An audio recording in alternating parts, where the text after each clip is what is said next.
In part 3 we saw how writing spread over here, from ancient Egypt to Phoenicia and the Levant, then to ancient Greece and beyond. Over here, the ancient Chinese developed their own writing system around the same time. The writing symbols they were using 2,000 years ago still form the basis of written Chinese Mandarin today. It's the oldest continuous writing system ever. Chinese characters are made up of picture symbols and sound symbols that represent different syllables, which works well for the Chinese language, whose words are fewer and shorter. Picture symbols show much more complex and deep meaning than sound symbols. For example, this is the traditional Chinese symbol for the verb to listen.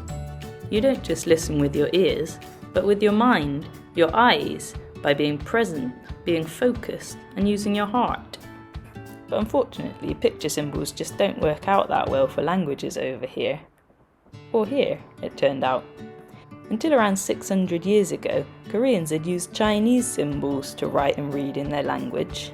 But like Japanese and Turkish and Hungarian, Korean is an agglutinative language, which means they stick together different words, which makes lots more different words, and some of them get very long. Like the word for this bowl, which is 17 syllables long and 46 letters. Writing and reading in Korean, in Chinese characters, got so complicated that only people with enough time and money to spend years studying could read and write, which was very few people. Until Sejong The Great came along. He thought this was all a bit crazy. He believed that everyone had the right to learn and read and write, so he decided to make up a completely new writing system that anyone could learn in just a few hours, and he called it Hangul. Each symbol tells you how to pronounce the sound it symbolises, like the sound T, which is the shape of the front of your tongue touching the front of your mouth, or the sound K, which is the shape of the back of your tongue touching the back of your mouth. And a little line is added to show the sound when you blow air out at the same time. Every sound in the Korean language has its own symbol, so no guessing is required. Not like in English, where the letter I could mean I, E, ah, and people didn't have to learn a bazillion different picture symbols for a bazillion different words. Every word ever could be made with just 24 symbols. Before long, many people were learning to read and write, and some later kings even tried to get rid of the writing system because they thought people were getting too clever.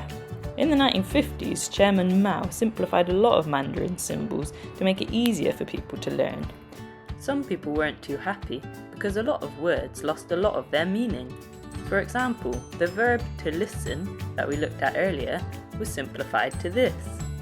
The symbols for the eyes and the mind and the heart were taken away. But while many of Mao's plans worked out really terribly, Chinese Mandarin is now the most widely written language in the world. The story of writing is very new, and there's lots left to be written. How might things change in the future? Could you come up with a writing system of your own?